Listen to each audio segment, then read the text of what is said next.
দেওয়া আছে 7 sine square theta plus 3 কস square theta সমান 4 বের করতে হবে টেন থিটা হবে। তাহলে একটু কাজ করি। 7 sine square theta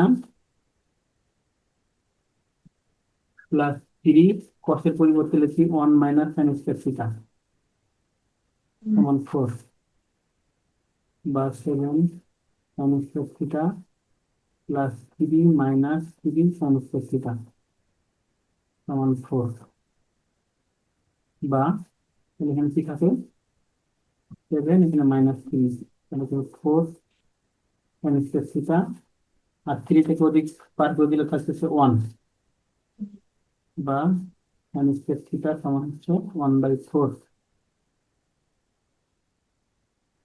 sine square থিটার পরিবর্তে 1/40 স্কয়ার থিটা সমান 1/4। এটাকে যদি উল্টাই দিই যে cosec স্কয়ার থিটা সমান হচ্ছে 4। আর তার একটা সূত্র জানি আমরা cosec square theta minus cot square theta সমান 1। হুম। cosec square theta minus cot square theta সমান 1, তাহলে cosec এর পরিবর্তে লিখতে পারি 1 ওয়ান প্লাস করেছে।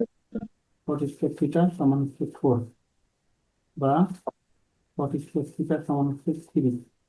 cot কে লিখতে পারি আমরা 1/10 স্কয়ার থিটা সমান হচ্ছে 3। যদি আমরা এটাকে উল্টাই দিই 10 স্কয়ার থিটা সমান হচ্ছে 1/3 বা tan থিটা সমান প্লাস মাইনাস 1/√3।